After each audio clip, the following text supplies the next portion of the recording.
that this is a president who views this auto tariff as a way to reshape American manufacturing and maybe, by extension, reshape American society more broadly. Factories would roar back to life.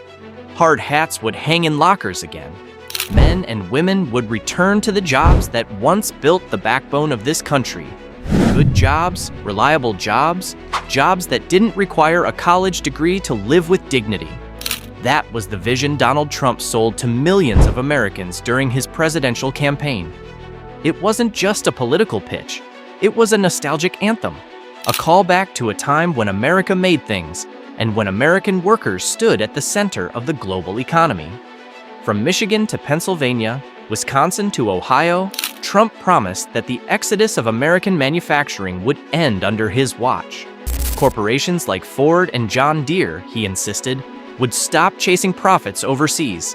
He vowed to punish them if they didn't. There would be tariffs, penalties, repercussions, jobs would come home, the heartland would rise again. At his rallies, the crowds chanted. They believed. They weren't just voting for a candidate, they were voting for a return to identity, an era when America built, exported, and led. When Made in America wasn't a gimmick, it was a badge of honor. But the comeback? It never came. The dream didn't just fade quietly, it was abandoned in broad daylight. Ford, the iconic American automaker Trump often invoked by name, did not bring jobs back en masse. In fact, the company continued moving production abroad. It expanded its manufacturing operations in Mexico, shifted parts of its electric vehicle development to China, and increased reliance on global suppliers. It wasn't a betrayal, it was business. And John Deere, another giant that stood as a symbol of rural pride and American agriculture, followed a similar path. The company began investing heavily in production facilities in Brazil and India, leaning into cost advantages and emerging markets that were growing faster than the US. These weren't sudden changes.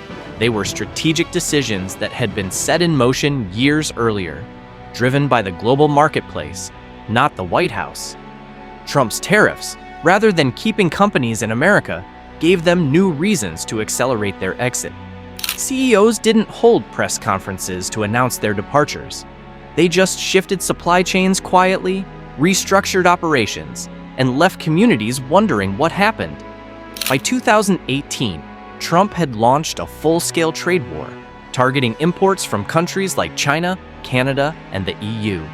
He slapped 25% tariffs on steel and 10% on aluminum. Then came targeted tariffs on automobile parts, agricultural equipment, and a range of industrial goods. When John Deere faced 200% tariffs on certain imports of steel parts and machinery components, the impact was immediate. The cost of production spiked, and those costs were passed on to consumers. Farmers, the very people Trump claimed to be fighting for, were suddenly paying tens of thousands of dollars more for equipment. A combine harvester that once cost $300,000 jumped in price almost overnight. Parts became harder to source, and waiting times for repairs stretched into weeks and months. Meanwhile, Ford found itself caught in the crossfire. The tariffs made it more expensive to import critical components used in its vehicles. And the retaliatory tariffs imposed by other countries, particularly China, cut off major export opportunities. Ford's global strategy began unraveling at home. The trade war didn't just hit corporations, it punched a hole in the economic fabric of the heartland. In Iowa, John Deere isn't just a company, it's a way of life. Entire towns are built around Deere factories, dealerships, and the farms that depend on their equipment.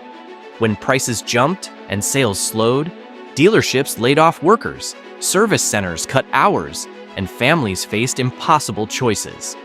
In Ohio, retired auto workers who had invested their savings into Ford stock through their pensions saw the value plummet as tariffs disrupted supply chains and investor confidence waned. In Michigan, laid-off factory workers, who had been told they'd get their jobs back, watched as facilities were quietly mothballed or repurposed for different kinds of operations that didn't include them. The damage was deep and personal. These weren't just economic shifts, they were emotional betrayals. The truth, uncomfortable as it is that the global economy had already moved on. While politicians in Washington talked about rebuilding American manufacturing, corporations were already laying foundations elsewhere. Mexico offered lower labor costs, friendlier regulations, and proximity to the U.S. market. Ford took advantage, setting up EV plants that would never see American soil. Vietnam became a rising star in the global supply chain, agile, cheap, and well-connected. Companies like John Deere began sourcing components and assembling equipment there with far less cost and delay. And China, despite all the tough talk, remained indispensable, not just for finished goods, but for the rare earth minerals, microchips, batteries, and specialized components that no one else could deliver at scale. It wasn't Trump. Despite the chaos, despite the fallout, his political brand has only grown stronger.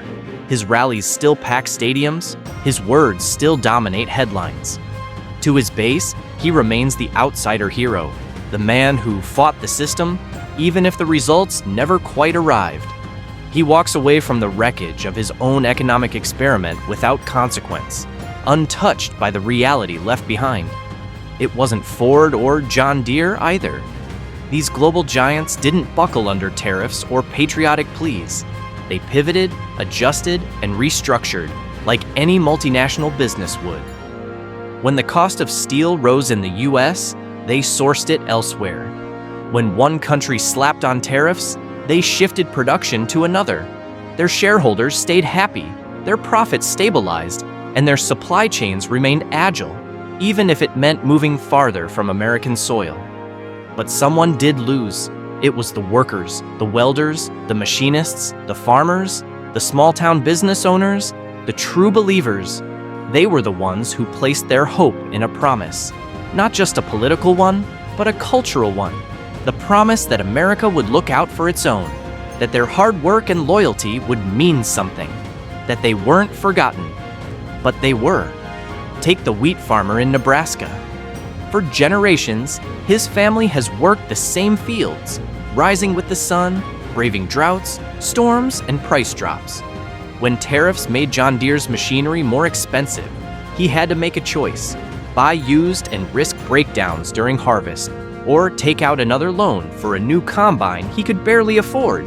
Either way, the margins got thinner, the pressure got heavier, and the future looked grimmer.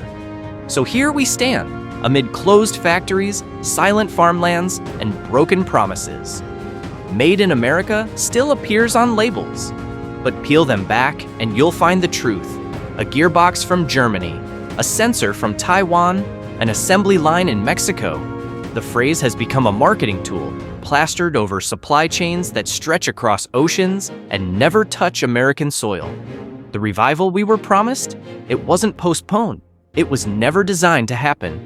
There was no plan to rebuild infrastructure, no roadmap to retrain workers, no real investment in the future of manufacturing towns.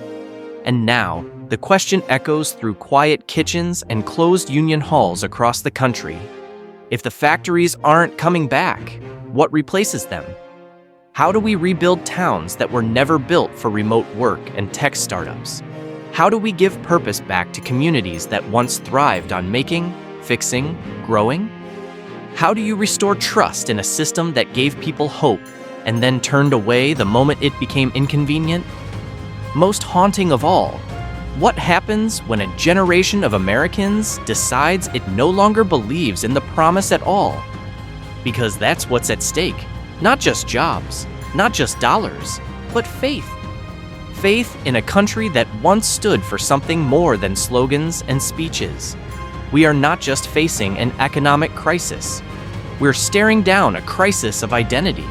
And if we don't answer these questions soon, the silence will grow louder, the divisions will grow deeper, and the next promise might be the last one anyone listens to. This story isn't just about Trump. It's about the fragile bond between a government and its people, about how easy it is to make promises and how hard it is to keep them in the face of global forces.